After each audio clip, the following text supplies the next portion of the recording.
que é levar vocês, né, a um entendimento sobre procedimentos, onde que você não precisa decorar tanta coisa, você precisa entender mais as coisas. Eu quero que você entenda mais as coisas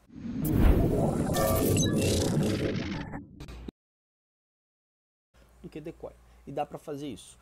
Então, ontem a gente passou, fazer uma breve, se eu conseguir, não vai dar.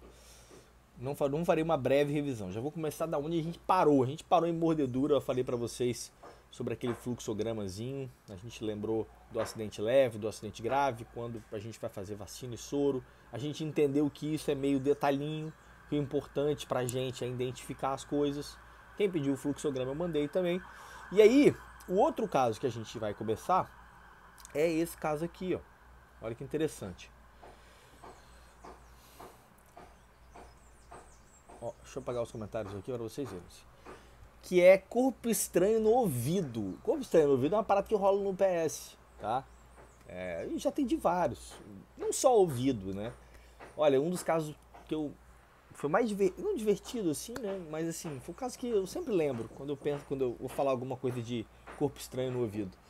Tem uns caras fazendo obra aqui, tá, gente? Não tem problema não. Só vem. E aí, foi numa madrugada, vou até abrir os comentários. Foi numa madrugada, duas meninas chegaram, assim, bem alcoolizadas, mas super rindo, assim, animadas e tal.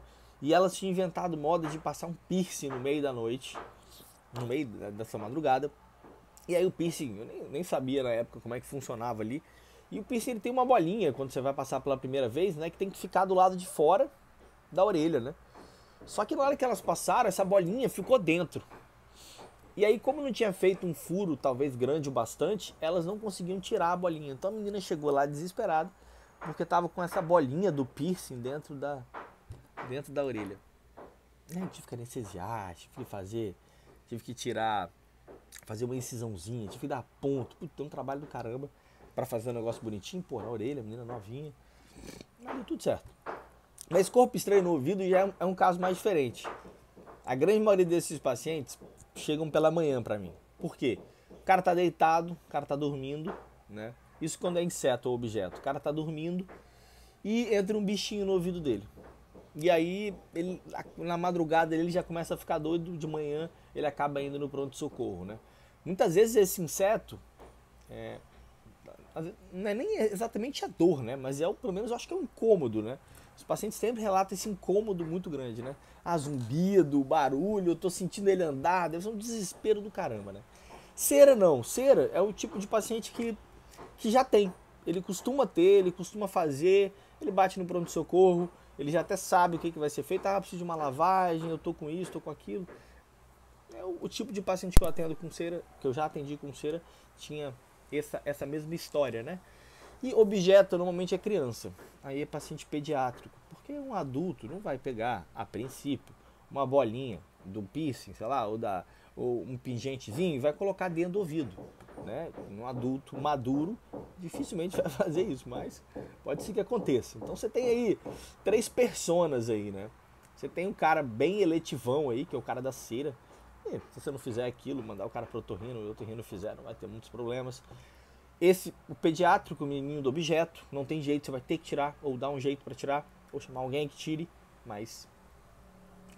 E o inseto, que pra mim eu acho que é o dos 3 aí, é o que mais chama atenção, porque o paciente está muito desconfortável, ele fica muito desconfortável.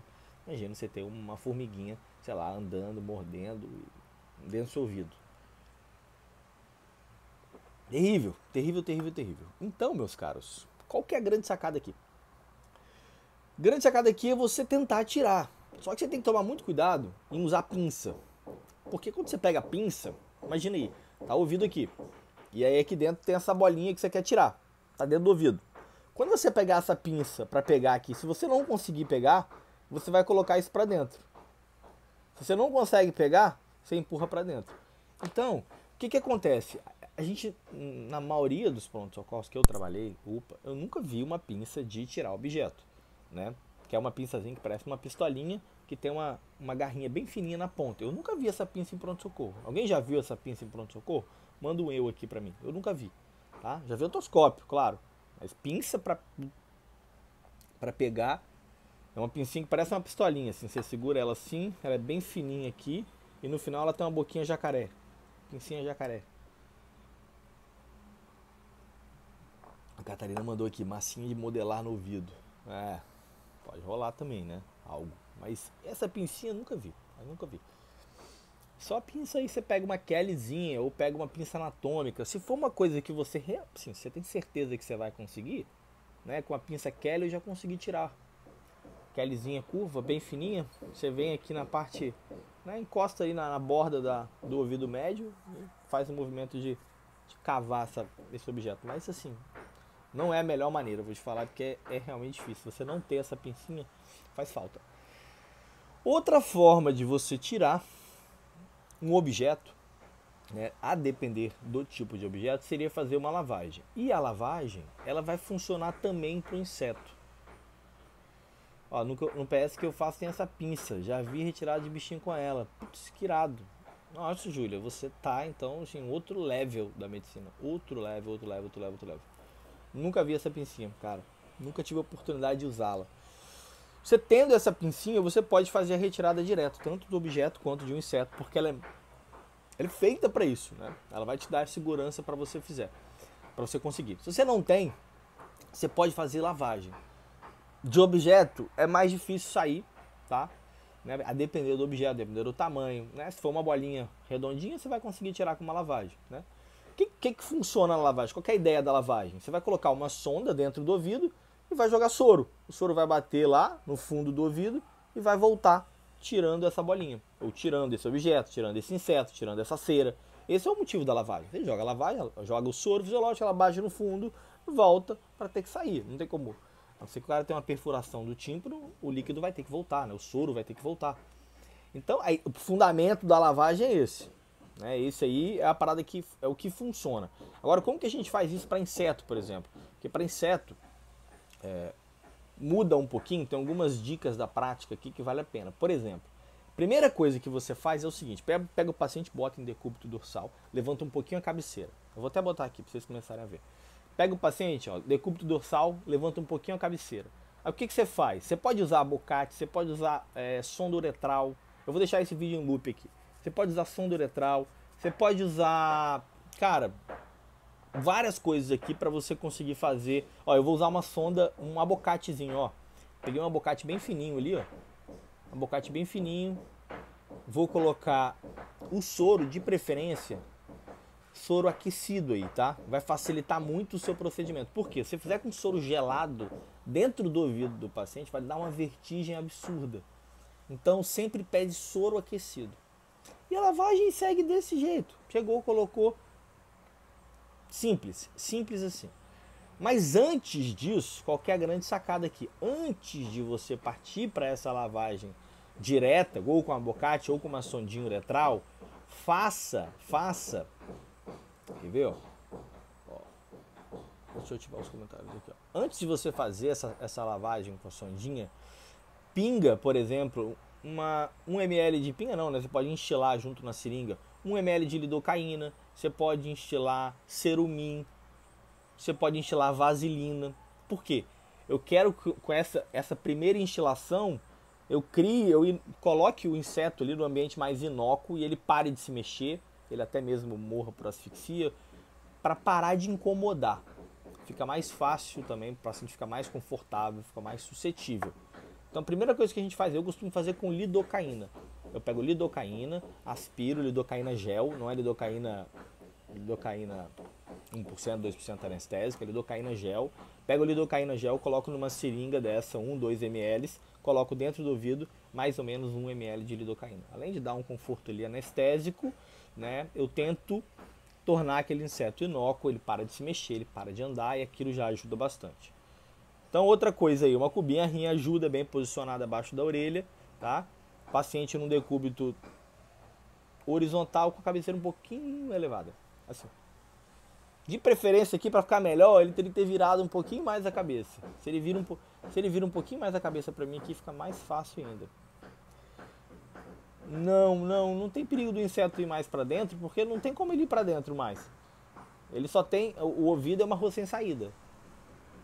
Então, ele, por mais que ele vá para dentro, se eu continuar fazendo um fluxo ali de soro, uma hora ele vai ter que vir para fora. Então, faz parte aí, né? Faz parte. Mas o que é interessante aí?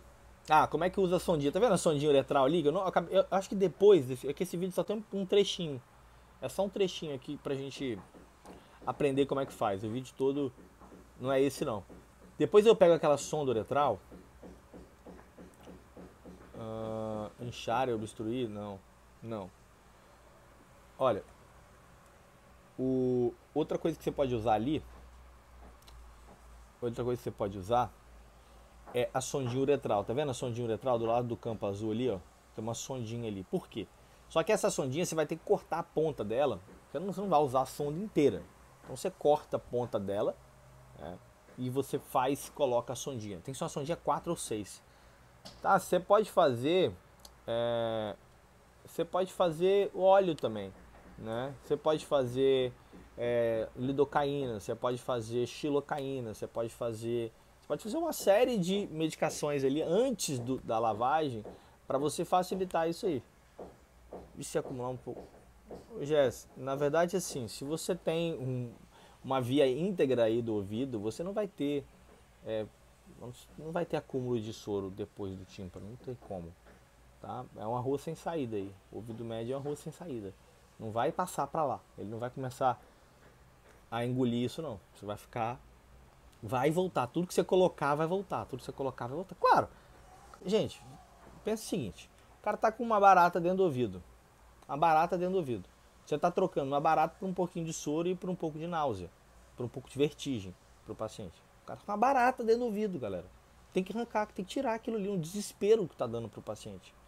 Então, você tem que tomar cuidado para não colocar a sonda lá dentro, para você não poder machucar ali, para você não poder, ou evitar uma lesão no tímpano. Você tem uma série de cuidados. Você não vai fazer uma força de pegar uma seringa de 60 e chuchar dentro do ouvido do cidadão. Você não vai fazer isso. Mas você tem que retirar. Claro, todo procedimento tem um risco, tem uma complicação. Mas aqui é a balança. É uma barata no ouvido do cidadão. Lidocaína líquida junto com soro. Não precisaria, Felipe, assim. Não precisaria. Olha, eu vou te falar que eu já vi galera fazer esse tipo de lavagem de diversas maneiras. Diversas maneiras. Sacou? Eu faço desse jeito. Eu faço com lidocaína, gel, né? Mas eu já vi aquela vaselina, eu já vi o pessoal fazer com lidocaína, vaselina, principalmente aí.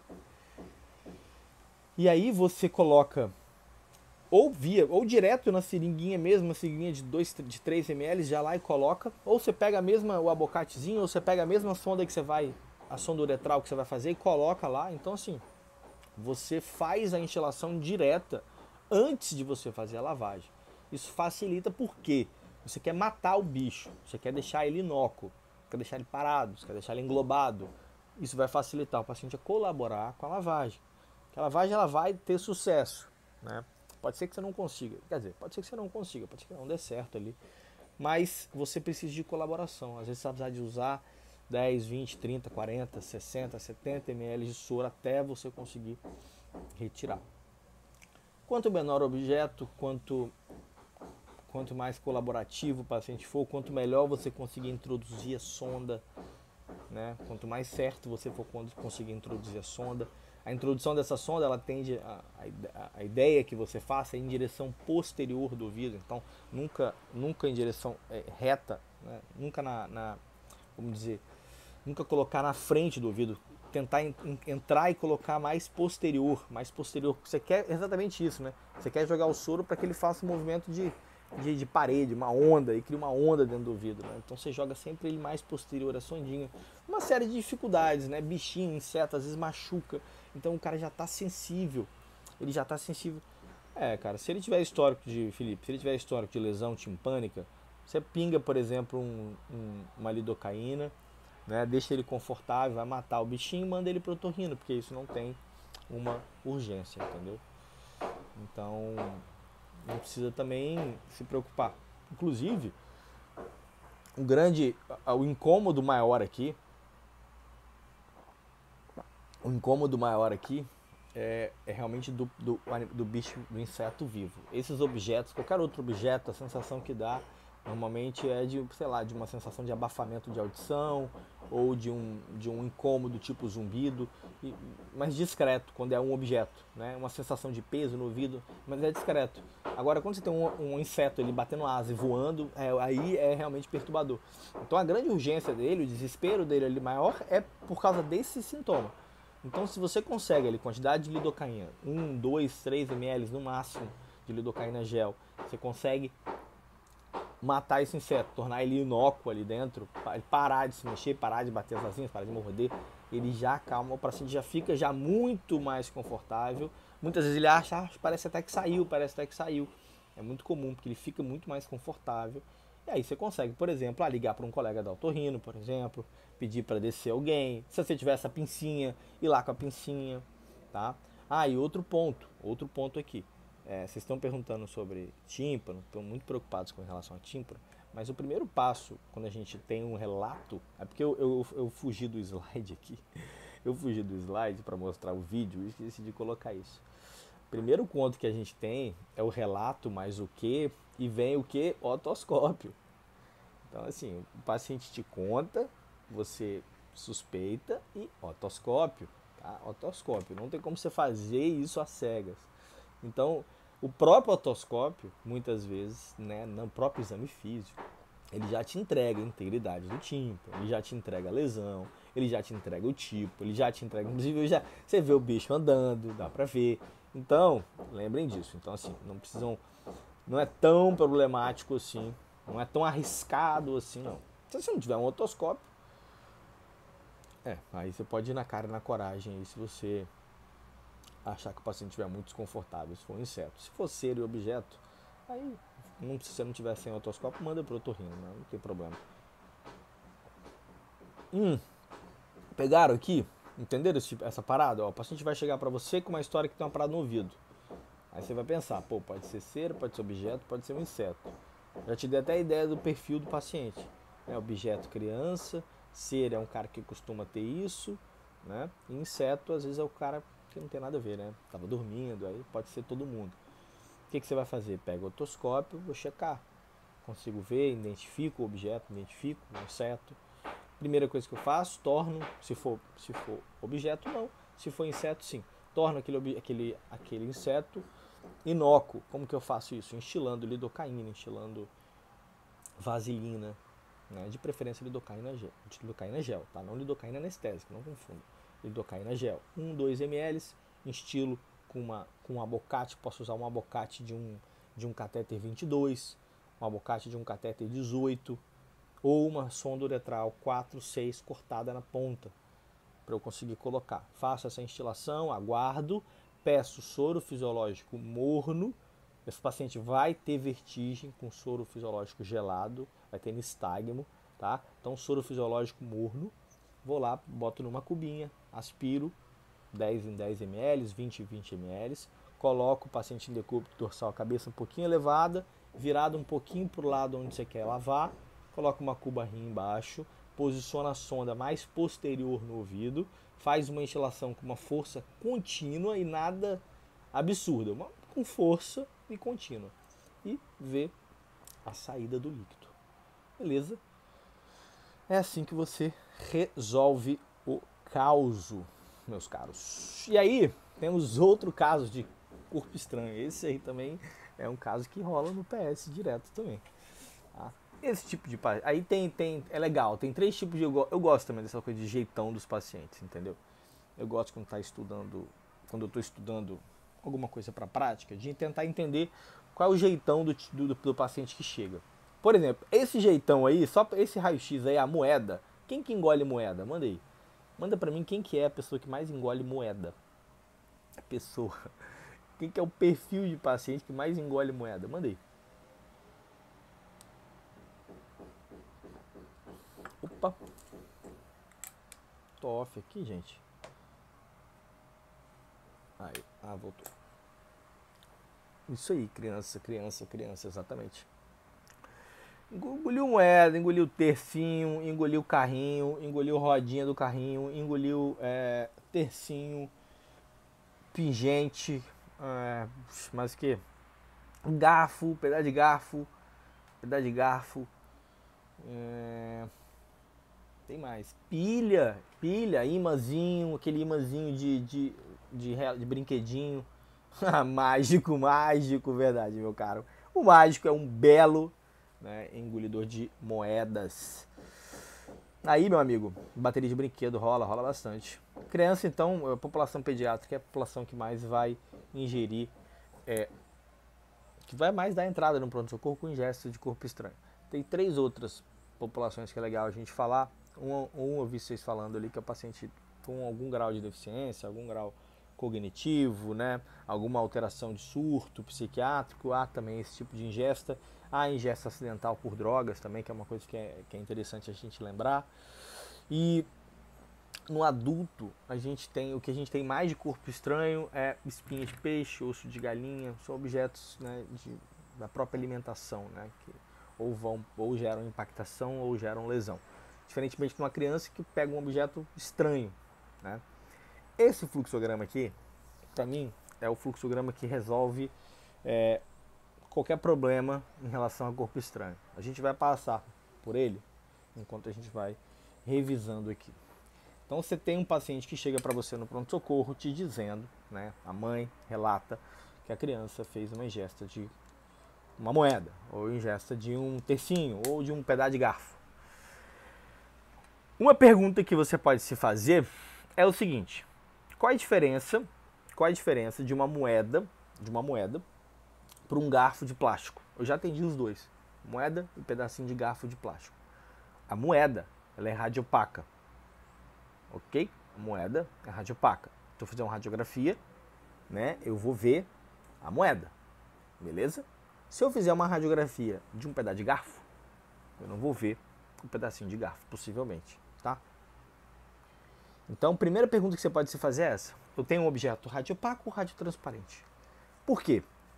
Se eu tenho um objeto radiotransparente, ou seja, que eu não vou conseguir complementar a minha anamnese, meu exame físico, não consigo completar meu caso clínico, eu tenho que ser um pouco mais incisivo, né? Eu tenho que ter um pensamento um pouco mais incisivo. Como assim? Por exemplo, se eu tenho um paciente que fez uma ingesta de algum corpo estranho, informada, vista, assistida, né? Que é muito comum também, muito comum no pronto-socorro. É o seguinte: a mãe chega e fala: ah, meu filho engoliu o terço, engoliu uma moeda. Você radiografa, não tem moeda, tá? É muito comum. Opa. É muito comum isso também. Então, e não é porque a mãe não está mentindo, lógico que não, a mãe não está mentindo. É porque simplesmente ela deu falta, a criança está brincando com algumas moedas ali. Aí ela dá falta de alguma moeda, e aí claramente você assume que a criança ingeriu a moeda. E aí você radiografa, não tem moeda. Radiografa, não tem essa moeda aí. Se não tem a moeda, acabou, ele não ingeriu. Então por isso que é importante essa história do relato informado, de preferência assistido. Porque se é um objeto que não é radiopaco, eu não consigo confirmar. Beleza. Sentiram essa dificuldade que pode rolar? Pode rolar essa dificuldade. Então, se é uma ingestão informada, uma ingestão assistida, uma ingestão ali que você tem uma suspeita e eu tenho sintomas, ou seja, uma ingestão sintomática, uma criança chorosa, com dor na barriga, ou, por exemplo, com salivação excessiva, náuseas e vômitos, ou com abdômen distendido, ruídos aumentados. Então, se eu tenho sinais aí ou de obstrução ou perfuração intestinal, classicamente eu vou lançar mão de uma endoscopia urgente. Beleza? Claro. Até eu faria isso até se fosse uma moeda. Se eu tenho um paciente que engoliu uma moeda, chega lá, ele está salivando, não consegue engolir, nauseado, com a barriga distendida, provavelmente está obstruído, deve estar no esôfago lá preso. Da mesma maneira, se tem um paciente que engoliu uma moeda e está lá com o abdômen desse tamanho, com defesa, chorando, cheio de dor abdominal, taquicárdico, um risco de obstrução, eu vou ter que fazer uma endoscopia, eu vou ter que fazer alguma coisa, tá? Então, assim, só lembra: radiotransparente, ingestão confirmada, ingestão suspeita, ingestão assistida, né? Sintomas ou de obstrução ou de perfuração, endoscopia, tá? Agora, se eu tenho um paciente assintomático, Se eu tenho uma evidência aí de corpo estranho, uma evidência mais clara de ingesta de corpo estranho, não só simplesmente um relato, né? Se eu tenho uma evidência aí, eu vi, engoli, foi uma evidência mais assistida, eu posso lançar mão de uma endoscopia. Por quê? Qual que é o fundamento aqui, galera? Não precisa decorar essa parada, não. Eu vou trazer aqui a ideia da coisa. Porque senão vocês vão começar a se perder aqui de tanto olhar essas coresinhas aqui. Deixa eu tirar, botar essa aqui. Qual que é a ideia aqui? Se eu tenho radiografia, se eu consigo ver onde está o objeto, eu consigo acompanhar o objeto. Se eu tenho um objeto pequeno, é provável que ele saia. Então é por isso. Por isso que se eu tenho radiografia, se eu consigo acompanhar meu objeto, o que eu estou querendo dizer aqui é que se eu puder acompanhar, possivelmente ele vai sair, então eu vou conseguir acompanhar. Agora, se ele é radiotransparente, se eu não consigo ver esse objeto, eu não consigo acompanhar esse objeto. Então, eu só tenho uma chance, que é tirar ele no estômago. Então, se ele está sintomático no pronto-socorro, eu já tento tirar, óbvio. Se ele não está sintomático, mas eu tenho uma certeza pelo relato, por exemplo, ou pela a própria mãe, por exemplo, assistiu a ingesta, viu a criança ingerir, eu posso fazer endoscopia naquele momento, porque depois eu não vou conseguir acompanhar mais. E agora, se está assintomático, tem uma suspeita fraca, não viu ingerir, você pode observar. Ah, Rômulo, mas pô, calma aí, eu posso fazer um exame. Pode fazer uma ressonância. Beleza? Pode fazer uma ressonância. Agora, se eu falar de ressonância aqui, aí eu estou falando com só uma população também que está assistindo essa live. Nem todo mundo vai poder fazer uma ressonância, porque a criança engoliu um pedacinho de plástico. Não vai ser simples, não. Alguém já fez ressonância aqui? Eu fiz esse ano a primeira vez. Ano passado, quando eu internei no Covid, eu tive que fazer uma ressonância. Bicho, não é fácil não. Você ficar ali 30, 40 minutos parado naquela barulheira, você acha que imagina uma criança ficar numa situação como essa, 30, 40 minutos parado, aquela barulheira de ressonância. Então, por mais que você tenha algum exame aí, não é simples, não vai ser simples você fazer, não. Provavelmente você vai precisar sedar, não vai ser simples. Já aflição demais, é bem horrível. Sacaram isso aqui? Tá? Esse é o fundamento da parada. Mas vamos pros acho que não vou falar graças a Deus, porque não é exatamente isso, mas na maioria das vezes os objetos são radiopacos, né? Moedinha, coisa que a gente carrega na carteira, pedacinho de pingente, joia, essas coisas são radiopacas, e elas aparecem pra caramba. E aí se liga aqui, ó, vamos voltar aqui pro fluxograma aqui, que aí quando você tem um objeto radiopaco, aí, olha como é que muda a parada. Você não precisa decorar a parada não, velho. Olha como é que muda. Se eu tenho um objeto radiopaco, aí o que eu quero me preocupar? Onde que ele tá? Porque eu consigo ver o objeto. Aí muda a pergunta. Se eu tenho um objeto que é radiopaco, aonde que ele está? Onde será que ele está? Será que ele está no estômago? Será que ele está no esôfago? Será que ele está no cólon? Faz diferença, vai mudar tudo. E aí, por isso que o fluxograma abre desse jeito. Esôfago, estômago e depois do duodeno. Por quê? Até o duodeno, vocês concordam comigo, eu consigo pegar? Até o duodeno eu consigo pegar, segunda porção do duodeno mais ou menos, eu consigo pegar com endoscopia. Depois disso aí, vai ficar mais difícil. Endoscopia é bem raro, né? Bem raro também. Mesmo assim, se estiver muito para frente, eu não vou conseguir pegar mais lá, rodando em jejum no ilha, eu não vou conseguir pegar. Beleza? Então, a minha grande preocupação aqui, é ver aonde esse objeto está. Se ele é radiopaco, aonde que ele se encontra. Então, os 3 lugares. Esse aqui tá massa, né? Porque o estômago tá todo bonitão, né? Não passa. Esôfago, estômago, depois do duodeno. Segunda porção do duodeno, que seria um lugar onde eu poderia pegar esse objeto. Esse objeto aqui tá onde, galera? Esse aqui tá um raio-x realmente legal, né? Esse objeto aqui tá onde? Essa provável moeda de... acho que é uns 25 centavos, acho que é essa moeda aí. Não, 25 não é não. 10 centavos. 10 centavos. Ou 50, né? Onde vocês acham que esse objeto tá? Pô, esôfago não, né? Esôfago não, né? Antro. Eu também acho. Um antro aí, né? Também, pra mim tá a sensação que ele tá entrando no piloro ali, não parece? Parece que ele tá meio que uma curvinha ali. Eu tive essa sensação. Então, estômago, beleza, estômago, né? Claro. É um belo estômago. Ou seja, você pode usar a bolha gástrica e a topografia, né?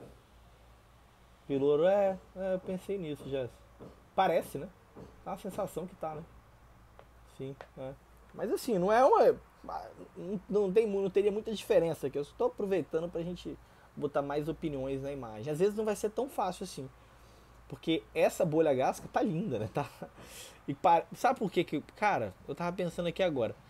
Se ela tiver realmente no piloro, talvez faça sentido ter esse acúmulo de gás aí, sabia? Porque o gás está passando menos e aí ele acabou pintando aí a parede do estômago, né? Faz sentido, né? Faz sentido. Porque normalmente a bolha gástrica, ela não mostra essa região. Ela mostra só, né, a parte mais próxima ali, o diafragma. Você não tem essa imagem tão complexa assim. Mas tudo bem. De qualquer maneira, claramente a gente está aqui no estômago, tá? Se eu tivesse aqui na linha média, por exemplo, obviamente, eu estou pensando, né, num corpo estranho esofágico. E aí, logo depois aqui, logo depois dessa imagem que a gente está tendo aqui do estômago, a gente vai estar já pós-duodenal, pós-segunda porção do duodeno, que é a minha terceira parte do fluxograma. Então se liguem aqui, vamos voltar aqui para a gente fazer isso de uma forma bem simples. Bem simples. Se eu estou no esôfago, endoscopia, ponto. Esôfago, endoscopia. Risco de obstrução muito grande. Se perfurar no esôfago, mediastinite gravíssimo. Então, velho, tá no esôfago, eu vou tirar. Beleza? Tá no estômago? Depende. Por quê? Olha como é que ele coloca. Endoscopia, tá? Endoscopia. Exceto se pequeno e com uma ponta romba. Claro. Por exemplo, uma moeda é muito diferente desse tal garfinho que a gente está falando. É muito diferente de um pedacinho de joia que seja,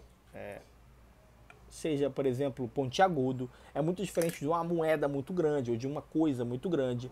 Então, de preferência aqui, quando eu estou falando de um objeto pontiagudo, de um objeto de risco aqui para o paciente, eu tenho que ser um pouco mais incisivo. Por isso que lá no radiotransparente, eu já fui direto para endoscopia, para o esofágico eu vou direto para endoscopia, eu tenho um objeto que é de risco, um objeto pontiagudo, um objeto de risco.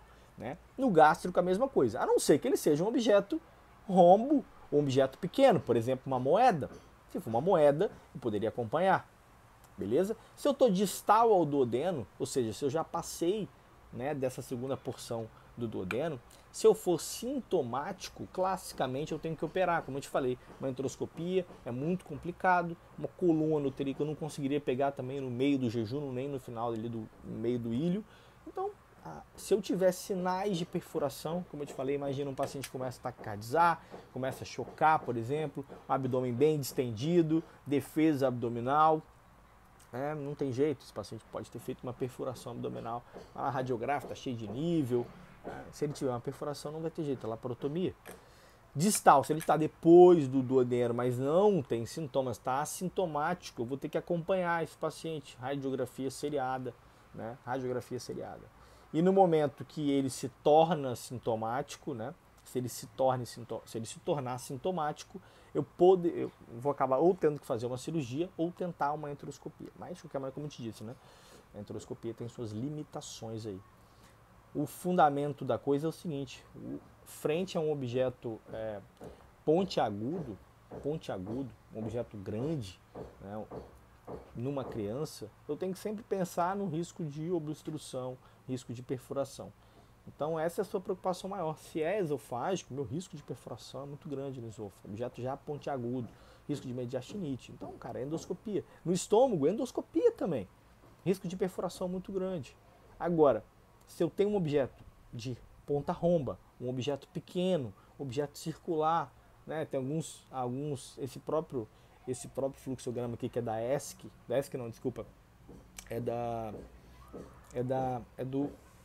é europeu, agora me fugiu agora a sigla deles, mas é de endoscopia. Eles colocam até 3 centímetros, por exemplo, né, para criança, um objeto pequeno, né? Eu poderia acompanhar no estômago, claro, sempre em pacientes assintomáticos, nunca sintomáticos, beleza? E aqui, por exemplo, olha, uma outra forma da gente pensar isso aqui é quando a gente tem um paciente que é uma grande virada de chave aqui, que vocês até mandaram, que é ímã e pilhas. Ímã e pilha. Ímã e pilha a gente sempre tem que tirar, galera. Sempre tem que tirar ímã e pilha. Sempre tem que tirar. Então, esofágico, eu vou sempre, seja sintomático ou assintomático, tá vendo? Sintomático ou assintomático, sempre tem que tirar ímã e pilha, tá? Pela própria deterioração do material e pelo risco muito aumentado de perfuração. Não é nem por obstrução aqui, é por perfuração mesmo, por deterioração ali do suco gástrico, da pilha ou do ímã. Então a gente sempre tira. Se for pilha e ímã, esquece aquele fluxograma, esquece acompanhar o objeto rombo, esquece, você tem que pensar em retirada. Então, ó, se é esofágico, você deu sorte porque ele acabou de ingerir, eu vou conseguir tirar com certeza. Se é, olha, se é estômago ou duodeno no paciente sintomático, obviamente eu tenho que remover, vou ter que dar um jeito, né? Eu tenho que dar um jeito de remover. De preferência aí, endoscopicamente, tá? Possivelmente eu vou conseguir citar aí até a segunda porção do duodeno, né? Eu conseguiria. No paciente assintomático, imagina aí, a criança chegou, ingeriu uma pilha, tem sei lá, 4, 5 horas, você radiografou, tá lá no estômago, e aí falta aí 1 hora para ele ficar de jejum para fazer o procedimento. Você poderia esperar para ele fazer um jejum. Mas assim, já, na prática, você vai entrar em contato já com a endoscopia, pegar uma veia, preparar o paciente, levar ele para a sala. Isso aí até isso acontecer, ele já vai estar pronto para fazer. Né? Que não adianta você ficar também esperando, ou imagina, você parar e esperar 8 horas para dar jejum desse paciente, possivelmente esse objeto que estava no estômago não vai estar no estômago mais. Então, isso aqui de esperar o tempo de jejum aí, você tem que discutir muito bem com a equipe de anestesia quanto com a equipe de endoscopia. Né? Se você tem ali já um objeto que já passou 2, 3, 4 horas, está no estômago, você quer esperar mais 8, dificilmente ele vai estar no estômago. Então, eu sempre coloco isso em pauta. Olha, tudo bem, não está de jejum não, mas o objeto ainda está no estômago. Se a gente conseguisse tirar agora, se tem alguma coisa que a gente pode fazer, tem alguma preocupação que a gente pode fazer para a gente conseguir fazer essa endoscopia o quanto antes, e aí discute, bota isso em pauta ali com o anestesista e com o endoscopista, tá? Não simplesmente coloca de jejum e esquece, porque lembre disso, tem que ficar de jejum, o objeto vai continuar. E abaixo do duodeno, aí, como eu te falei, colonoscopia, se tiver no cólon, enteroscopia, restrito, basicamente cirurgia. No paciente assintomático, a mesma coisa, eu poderia acompanhar esse paciente com uma radiografia, tá? Eu não vou fazer uma laparô para tirar um ímã só pelo risco aumentado, eu posso até esperar, mas se realmente não progredir ou ele evoluir para sintomas, eu vou ter que operar. Eu quero dizer o seguinte, você atendeu a criança lá, aí você imagina que isso aqui é um ímã, ele engoliu um ímã, aí você radiografou, o ímã está lá dentro da pelve, assim, imagina a pelve, o ímã está lá no meio da pelve. Né? Você poderia arrancar com uma colonoscopia, você entende? Mas imagina que esse ímã aí está dentro da pelve, mais ou menos aí você acha que está no intestino delgado, né? Você acha que está no jejum, mais ou menos, ele, ou até mesmo no cólon, o paciente não tem nenhum sintoma, não está sentindo nada, a criança está bem, né? Não tem nada no abdômen, você poderia acompanhar esse quadro, né? Por exemplo, uma radiografia seriada, a cada 48 horas, poderia acompanhar, tá? É lembrar só que se o paciente evoluir para sintomas, você vai ter que operar, não vai ter jeito, você vai ter que lançar a mão de uma colonoscopia, não vai ter jeito também. Então aqui a ideia, meus caros, é um caso assim, essas ingestas de corpo estranho, para mim o fundamento que existe por trás é o seguinte, de forma bem simples aqui, eu vou resumir com as minhas próprias palavras. De forma bem simples, o que você tem que pensar sempre é, preciso tirar esse corpo estranho ou dá para acompanhar esse corpo estranho? Primeira pergunta que você tem que se fazer, responda essa pergunta. Preciso tirar esse corpo estranho ou retirar esse corpo estranho? A segunda pergunta que você se faz é o seguinte, esse corpo estranho, ele oferece um risco aumentado para o meu paciente ou de obstrução, ou seja, pelo tamanho dele, ou por perfuração, pela forma dele? Responde essa pergunta. Com essas duas perguntas na mão, a questão é, você precisa dizer agora, definir a conduta, ou endoscopia, ou radiografia seriada, em alguns poucos casos, laparotomia, colonoscopia, enteroscopia. Em poucos casos. O que a gente mais usa aí é endoscopia. E lembre, endoscopia eu consigo fazer até porção duodenal. Depois disso não adianta, mesmo que eu queira. Não tem como mais eu fazer. Então lembrem disso, anota aí quando você estiver fazendo Dentro do treinamento a gente fala isso para os alunos, que é o seguinte: faça o seu caderninho. Eu faço caderninho até hoje, velho. Faça o seu caderninho.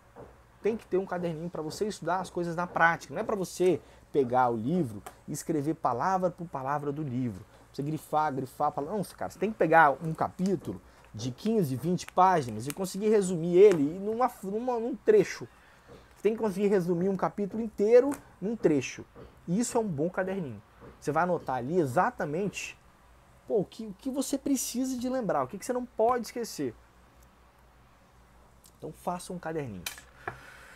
E por fim, meus caros, unha encravada, que é o nosso paciente da madrugada. Madrugada viva, na madrugada viva, sempre teremos a famosa onicocriptose. Onicocriptose. Alguém sabe, alguém tá com um iPad do lado aí? Quem tiver com o iPad do lado, pesquisa o CID de onicocriptose. É um belo CID, tá? Um belo CID. A gente usa esse CID para resolver esse problema, tá? E assim, tá, o que tem para se falar de unha encravada? Olha, unha encravada, cara, tem para se falar o seguinte: o fato de você não tirar a unha encravada e mandar para casa pro próximo tirar é uma puta sacanagem, né? Então começa por aí. O fato de você ficar puto porque chegou 3 horas da manhã, você não tem nada a ver com isso. Ninguém tá te obrigando a estar ali.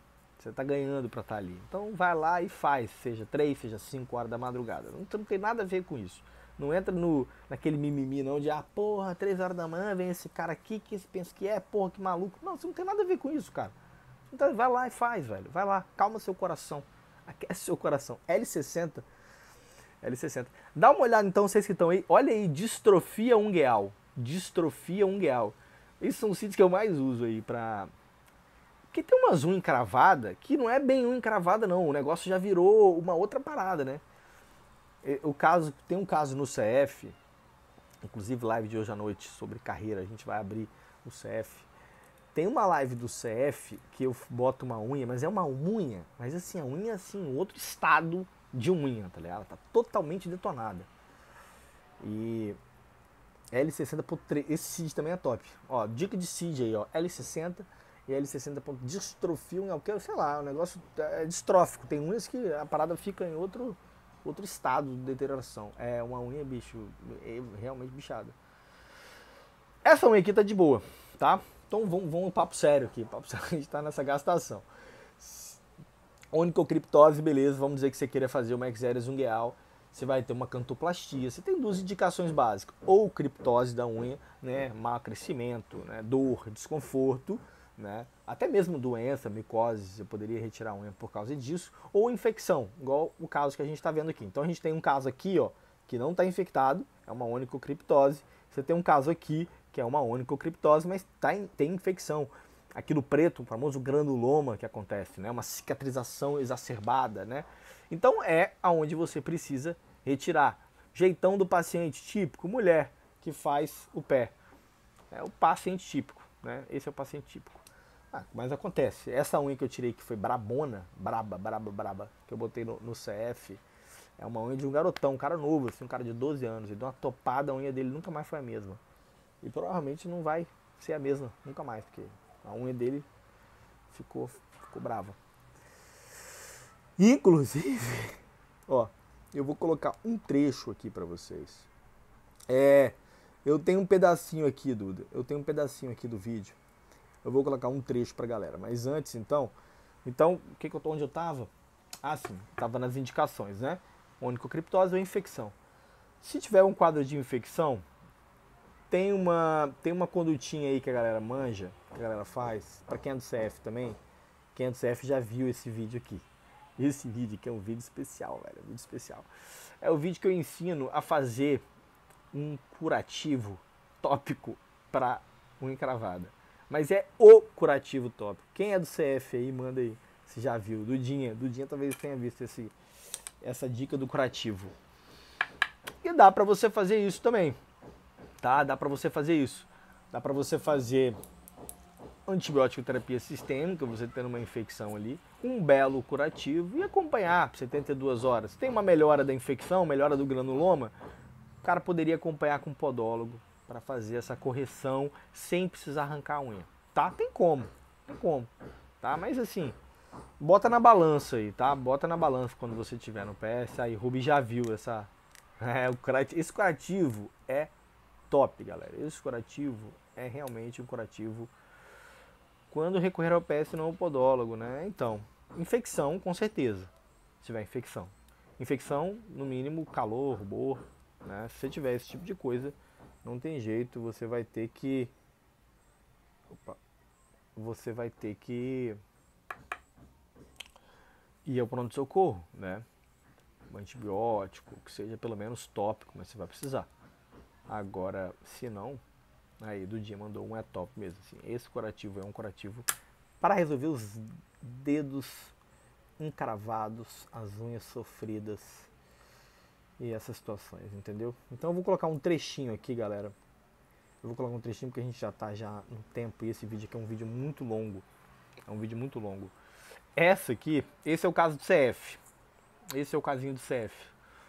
Olha a unha do cidadão. Olha a unha do cidadão. Então a gente tem aqui, olha claramente, o que a gente tem aí? Edema, calor, rubor. Loco regional, concorda? Restrito à região da unha. Restrito à região da unha. Mas não há uma progressão para meio de pé, para outros podos. Então assim, mas você vê que na unha em si ali, eu tenho uma... Tá claro, né? Não tem jeito, né? Tem que arrancar, né? Alguém tem dúvida aí? Alguém não arrancaria? Alguém mandaria para casa para outro colega fazer? Não, né, velho? Dedo em salsicha, né, Wallace? Isso a gente faz, a gente usa isso um pouco na vascular, né? Essa terminologia, né? Infecção, né? E aí vem o processo de anestesia. O processo de anestesia é um processo que, assim, você tem que fazer um bloqueio ali. É um bloqueio que é um pouco desconfortável. Tem várias formas de fazer esse bloqueio. Eu lembro que quando a gente tem pelo menos uns 3 ou 4 vídeos de Exeres e um Geal no treinamento, né? Não sei qual caso exatamente que tá. Eu acho que a gente usa um caso do Igor. E a anestesia, ela tem diversas formas de você fazer, tá? Tem diversas maneiras. Qual que é a ideia maior da anestesia? Você bloquear os interdigitais ali, né? O que você quer é bloquear os interdigitais e fazer uma anestesia que eu costumo fazer, uma anestesia circular também, para melhorar esse bloqueio. Mas, como eu te falei, o próprio ato ali, essa própria forma de fazer o anestésico, ela pode ser feita de diversas maneiras. Tem gente que gosta de fazer por trás. Eu vou te falar que eu poderia ter feito essa anestesia dessa mesma maneira, tentando bloquear o interdigital aqui na região medial e o interdigital na região lateral aí também. Da mesma maneira que eu estou fazendo aí, eu poderia ter feito por trás, em direção à unha, em direção ao hálux, tá? Não teria problema nenhum também. Porque a ideia só que aí às vezes eu gosto de fazer assim, porque quando eu estou voltando, eu já faço um pouco essa circular, tá vendo? Essa parte mais anterior do pé é uma parte que é menos desconfortável, sabe? É bem menos desconfortável. Agora, quando eu faço isso da parte plantar, né, essa anestesia circular na parte plantar, ela é muito dolorida. Então toma cuidado na hora que você for entrar, sempre entra no local onde você já anestesiou, né?